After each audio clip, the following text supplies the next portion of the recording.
کردستان پشتی بویا 4 پارچه و سر 4 ولاتان هاتیه دا بشکرن کردان جانکا پری زحمت و دردسری در باز کریه. درستبونا قواره هرما کردستان عراق سال 1990 که هیوی یک بو کویدی سقامگیری بو وی بشه کردستان و گرید. الیب اگریوان شرین پارتن دستالادارین هرم چویند نافدا سقامگیری و آشتیل هرم برقرار نبویه. نهاجی که دهولا شر براکوژی تیتا قطان حوالاتین دهو که دلگرانن اود بیجن او بابتا که نتویه و نابید چه کردکوی مافی بدتا خو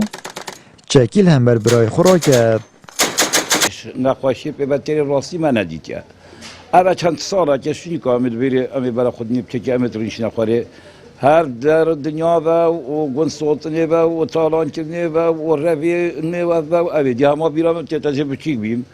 دایکا من دست مدت وقتی امر بین عوانی حرکت و حتی بگوی اگر بگوی تشتک چه ببد ایشالا خودی نکرد رب العالمین وینه این تاریکا ما کسش ما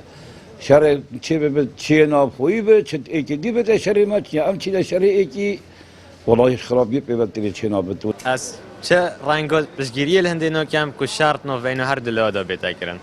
یا باستر پروژه اکادمی پروژه درست سر میزا گفتگوی چونکی کرد اگر کرد اگه دیتر کجیتن برشمندی کسی دیدانی نش بلیوان ملت دشمنت ما یاد مصلحت ترکی داد ایرانی داد عرب داد ابد مصلحت کرد دانینه دیمایی از بیشم ام هیوی رجاش لعنت پکیکی و وجهات با وگیره داد کن بلا زیترین دم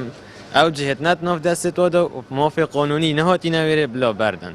مزلا گوت اتفاق یا اتفاقیه ده اتفاقت هک گوتنین مازنین کردان تیراهنده هنک و کاربدستن پارتن سیاسی بخوب کنه پند و وانه جوار بگیرن اولشینا که شر براکوژی برپا ببید هزل داگیر کنه هرمش لای ترکیه و بهتا کرن که پکه ککریه بهانه و تخوازید مرمین خلصر آخا هرم کردستان بجه بینید پکه هم ده بیشیم پیش ببد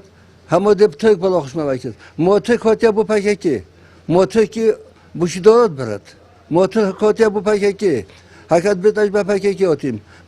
باشی که بازار نه و 6 ساله ما پکه کل باشی که بازار نه موتک هاتیا شر پکه کی پکه شر ویکت ما بوشی چل که با محمود داد براد ظالم هر ظالم مار هر ماره باید که نه ترکا نه عجم نه عرب نه هر شده دول ما ام نوید ویجا لازم مبخوی کدو بید ویجا که مبخوی جای کدو نفید بودی شواشه بد راستی شر که نخوزره وای لیکسش منی ناب شر هر شر بروکوجی او رخی دو رخی دی را ترک تید مثلا آخام داگیر کد هیوید که اینش برایت خو هر دو طرفه افشار نه اذا سهل دانوش بشری دماغی بینن چونکی هر شهید بون مثلا کرده تا شهید کردنو